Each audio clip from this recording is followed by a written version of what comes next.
Yeah, so All righty. Good afternoon, all. We're really glad that you come to visit us here and hear a little bit about the stories of the early settlers of our community of Washington. We're thrilled to have you here because we think there are some great stories about these people. My name is Samuel Gorin. My ancestors came from Wales into the Carolinas down in the Southland there in about the mid-1650s. My father, Henry, he married a Sarah Pell from Virginia. And then after the Revolutionary War, they moved to Kentucky. I was the 10th of 12 children born in this union, and in 1826, I married Jane Gaunt, a native of Mercer County, Kentucky, and that's down a little bit south of Lexington and Louisville. In 1834, I moved my family from Kentucky to Vandalia down in southern Illinois. But by 1839, we'd managed to find our way up here to Washington in Tazewell County. We spent a little while away from here, went over to Walnut Grove over by Eureka, but then we came back in 1849 and settled back here into Washington Township again. May I introduce to you my wife, Jane. We thank you for coming.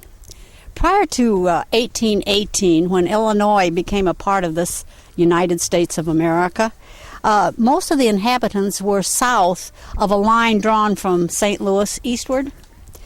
They had mostly come from Kentucky and Tennessee, and they had settled on the east bank of the Mississippi River, called the American Bottom, or the Valley of the Kaskaskia, and the Big Muddy Rivers.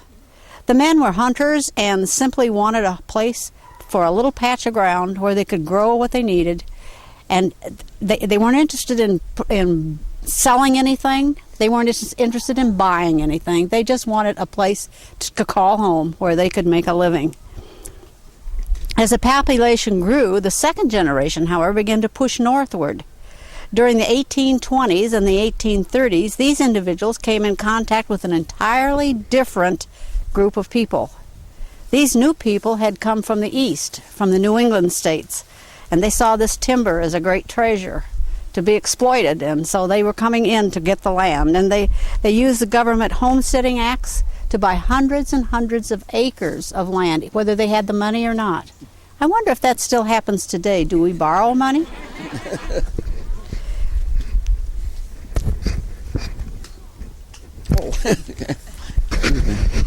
You remember Pere Marquette?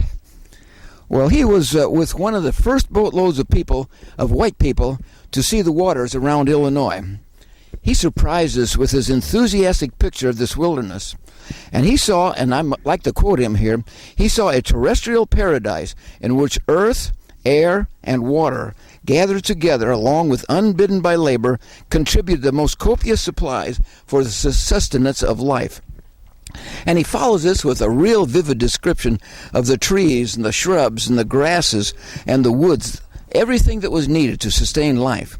And he talked of the value of these streams teeming with food, and the woodlands full of fur-bearing animals, and of the game birds of heaven. But you know, Washington was no exception to this mix of hunters and entrepreneurs that Jane just talked about.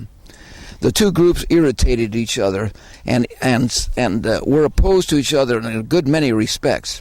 Their attitude toward business and adornments of the settled life, such as schools and towns and roads and churches, were almost diametrically opposed. And then there was the issue of slavery.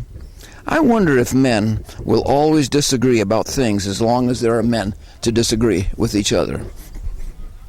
In 1832, my husband and I were involved with the formation of the Washington Christian Church, and I understand that church is still here today, and we are happy about that. We met in the schoolhouse on the Squire Baker farm just northwest of Washington. When the occasion presented itself, my husband would do the preaching. A fine speaker he was. I have a letter here written by his hand to two sisters in Kentucky. They stayed in Kentucky when we came northward. He spoke of his faith. And I quote for you.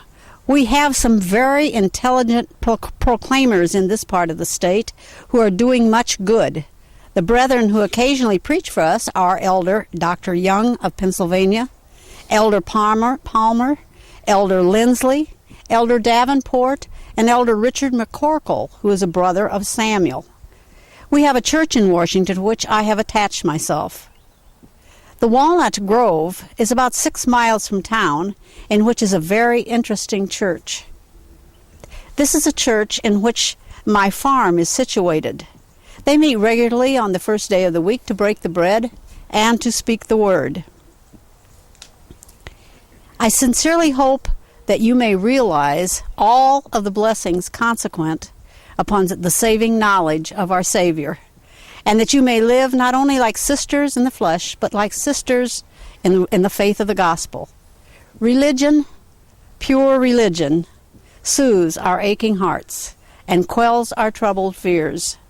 It elevates us to the rank of sons and daughters, giving us the promise of life that is now and that which is to come, that which is eternal. Later, my husband opened a mercantile business in the oldest brick building in Washington, and I understand it became the Petrie Building at some point along the way. Washington, Illinois, is our earthly home. Besides our 12 children, we had a guest who stayed at our home. His name was Black Jack Gorin. After the emancipation of the slaves, he refused to leave us, and he came with us to Illinois. Eventually, he bought a team of horses, and he did a whole lot of hauling with that. B.J. Radford, who helped establish Eureka College, described Jack as a quiet, good-natured, industrious, and obliging man, and he was a favorite with all the boys because he had great skill in hunting and fishing. Jack also served as a sexton in one of the churches in Washington. One day, as I was disciplining a young boy who was in my employ, Black Jack interceded, and he stopped me. That boy is thought to be John Randolph Scott, who later, as an adult, became one of the primary conductors of the Underground Railroad that came through Washington. Unfortunately, Black Jack died in October of 1869, and he was laid to rest right here in our family plot. Unfortunately, his headstone is not to be found here. As Sanford mentioned, we had 12 children. Of those 12, 5 died at a very early age. Their names were Sanford Jr., Albert, Henry, Clara, and twin daughters, Josephine and American Ann. However, daughter Catherine married Mr. Davison, and they had 3 children. Sarah married Mr. Parrish, who was a stockbroker, and they also had 3 children. Son John was a notable figure in the Washington Railroad history. John and his wife will be along in just a minute. Mary Elizabeth married a Mr. Crane. His brother William practiced medicine here in Washington. Martha married Miles Blythe McCormick. And our 11th daughter was Laura Sophia, and she married twice, a Mr. Ray, first of all, and later on a Mr. Garrett. And the final daughter was Elizabeth White, who married a Mr. Smith, and they moved to Richmond. And now I'd like to introduce you to Black Jack Gorin. Hello, I'm Jack Gorin. As a member of the Gorin family, I came when they came from Kentucky and I was emancipated. However, I liked the family so much I decided to stay with them. I was popular in the community due to my work with horses and my good-natured attitude towards the families in the area. On nice days such as today, I would use my horse carriage and I would take families such as the Gorins and their friends down to the Grove where we would have picnics and have a good time. Though the slave trade and the Underground Railroad didn't affect me directly due to the fact that I was emancipated and stayed here by choice, the Underground Railroad was a very big part of Washington and the Tazewell County area, seeing as how it ran from the south all the way up through Illinois and into Canada. Tazewell County was a pretty big seat in the Underground Railroad. Abolitionists were a very, very large number in this area. However, they did have quite a bit of competition from slave people that were trying to get the former slaves, and a $100 fine was given to anybody who was found to hold a slave, which was stiff in those times. It's stiff in these times, as a matter of fact. However, if somebody was found to be housing slaves, they could also lose their life in a lot of situations. The Presbyterian Lutheran Church were very big in helping the abolitionist movement as well as the Underground Railroad. However, one time a protest occurred, and 2 Methodist ministers, the heads of the church, were the main people that were protesting against the abolitionists as they were pro-slavery, which is interesting because my family's Methodist. But but that was an interesting occurrence for the time. Another great thing that happened in the Washington area was the influence of Lincoln and the Lincoln-Douglas debates, which happened around here. Douglas, who was actually a Peoria native, and Lincoln, who was an anti-slavery person, Douglas being pro-slavery, had quite a few debates around the area. And Washington, Illinois was quite a big seat in the Tazewell County area. And though Lincoln did leave the senatorial debate to focus on the presidential campaign, he was president in Washington, Illinois on quite a few occasions. I was very grateful to the Gorin family for having them house me and allow me to be a part of their family, as well as I was grateful to their children.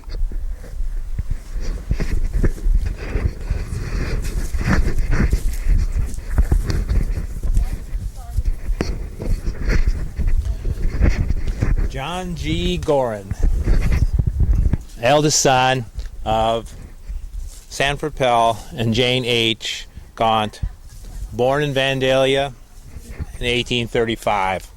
As a toddler, moved to Washington Township. As was mentioned, moved to Walnut Grove, then back to Washington. At the age of 15, went into a mercantile business. At the age of 19, greater possibilities on the East Coast. So moved to New York in 1854. Business failed. In the late 1850s, moved back and took up business with my brother-in-law, Marshall Davidson, in the mercantile business.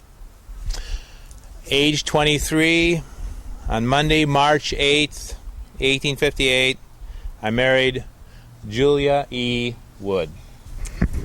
I was born Julia E. Wood on October 5th, 1838, here in Washington Township. I'm the daughter of Dr. Gaius P. and Elizabeth Wood. They were born in Vermont. They're of northeastern stock. I married John Gorin in March 1858. I was a young 19 years old. We left for our honeymoon that very night and went to New York City. You know, John had lived and worked there. We came back to Washington and lived in the same house for the rest of our lives. We never had any occasion to move.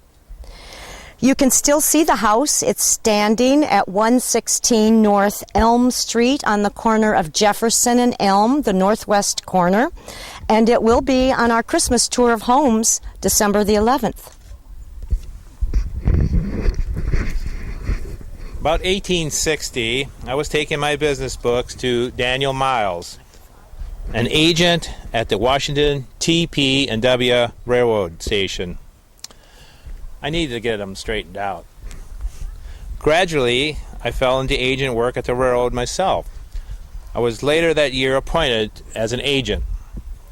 That led to a long and successful year and a wonderful career. I was so proud of John and his position at the TP&W.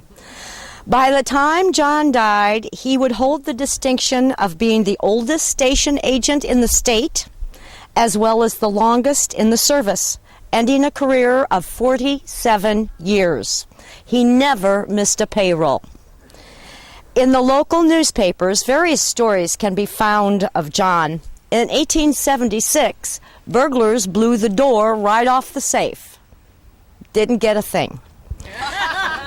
In 1887, he had the reputation of being just a little tongue-tied, but made himself understood as the boss. 8 passenger trains ran through our city every day, and it was known as one of the best local ticket offices of the line.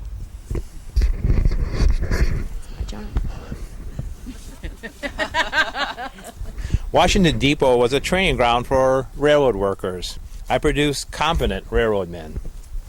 I took them from their infancy, cared for them, taught them all the branches of railroading, and above all, to be attentive to business and in all their dealings, be careful and honest. I pride myself on being well versed in not only English, but also Latin, German, French, Swedish, and a sprinkling of Bohemian. I handled every freight known that came into the area and spoke the foreign tongue to do my job. I was the chief cook at home. John was the chief cook of the kitchen gang at the depot. Under his direction, several buildings were erected. In November 1901, one was built to serve as an up-to-date lunch counter eating house, 18-foot by 32-foot, one-story building. The counter was kept open late until midnight to accommodate those who came and went by trains through Washington. John did have a problem with a competitor in 1879, a Mr. John DeVoe of the Chicago and Alton Railroad. For some reason, my John was assaulted by this man, and he was a very large man. John had a peace warrant sworn out against Mr. DeVoe. A newspaper account of the incident likened it to the Old Testament story of David and Goliath. By the time it went to court, matters had been smoothed out, and the case was dismissed for lack of evidence. The newspaper recorded an apology from both men, with a statement that there would be no further altercations. I was very civic-minded. I took prominent part in the welfare of the community. I held a position of trust and responsibility. I served Washington as an alderman and 2 terms as the mayor. During the winter of 85, that's 1885, one storm dropped the temperature to 20 below zero, dumped 4 feet of snow with 10-foot drifts in Washington. The railroad shut down for a week. My John mustered a force of 25 men to clear snow off the sidewalks in and about town so that people could get out and get what they needed. He was a man of action. I broke from the Christian church which my family belonged. I became a member of the Washington Presbyterian Church, this small church on the corner of Walnut and Elm. I took my responsibilities seriously there. I served as a school officer, Sunday school officer. I was also a member of the church board. I believe they call it the session at the Presbyterian Church. I was also an active member of the Presbyterian Church. I was involved in the social affairs of the community as well.